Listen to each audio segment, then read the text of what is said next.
इतनी मिलावटी या इतनी तोड़फोड़ हो गई है पार्टियों में कि आपको यही नहीं पता कि कौन सी विचारधारा का आपके पास आ गया है, कौन सी एंटी विचारधारा का आपके पास है और कौन सी सही विचारधारा का पता नहीं कहां चला गया है।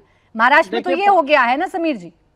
देखिए प्राची जी, ऐसा बिल्कुल नहीं है। अजीत दादा हमारे साथ 2022 से है और तब से हमारी विचारधारा, वो हमारे विचारधारा के साथ है। तो मुझे ऐसा नहीं लगता कि एक कोई विधायक अगर बोलता है तो पूरी पार्टी की विचारधारा होती है। और महायुति का धर्म सभी पार्टियों को फॉलो करना पड़ेगा। भारतीय जनता पार्टी की विचारधारा क्लियर है, वो विचारधारा समाज इतना बवाल हो गया, शाम हो गई, अभी तक कोई एक्शन तो हुआ नहीं। उम्मीद करूंगी कि आप जल्द से जल्द एक्शन करवा लें ताकि आपसे आपकी जिम्मेदारी के बारे में बार बार ना पूछा जाए। रहा आपका एक सवाल जो आप फखरुल हसन चांद साहब से पूछना चाह रहे थे।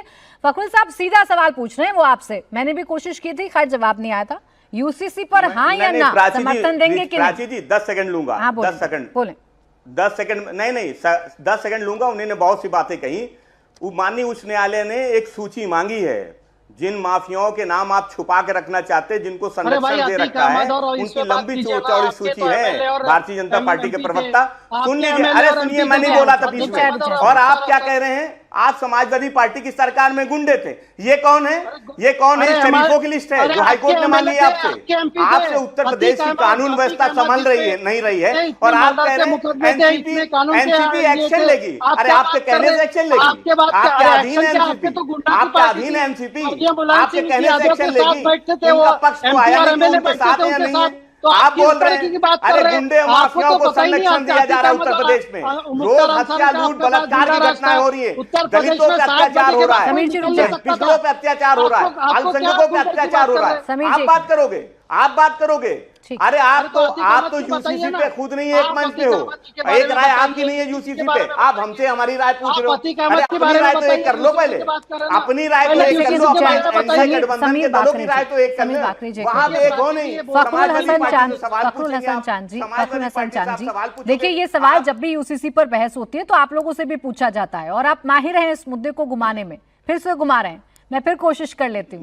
सना मलिक जो कह रही थी वो सही है या गलत, और क्या यूसीसी आना चाहिए कि? प्राची जी, मैं फिर से जवाब दे देता हूं आपको। हाँ। मैं फिर से जवाब दे देता हूं।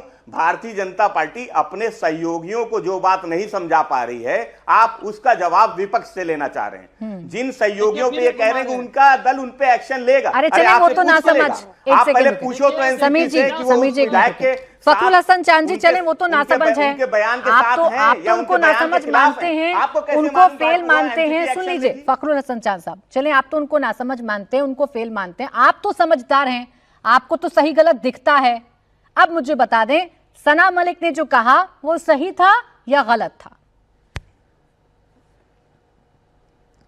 देश बाबा साहब के संविधान से चलेगा और संविधान, बाबा साहब के संविधान में ही सभी के धार्मिक अधिकार वो सुरक्षित हैं और देश में संविधान को मानने वाले लोग इस बात को जानते हैं कि सभी धर्मों का जितनी भी आजादी है, नहीं ले पा रहे हैं आप फखरुल हसन चांद साहब। मैं समझ रही हूँ, सना मलिक का विरोध करेंगे तो वोट बैंक छिटकने का डर है, समर्थन करेंगे तो वोट बैंक छिटकने का डर है, इसलिए बीच की लाइन ले रहे हैं आप। अरे भाई सना मलिक नहीं, अच्छा भाजपा को कोई नुकसान नहीं हो रहा उनके बयान से।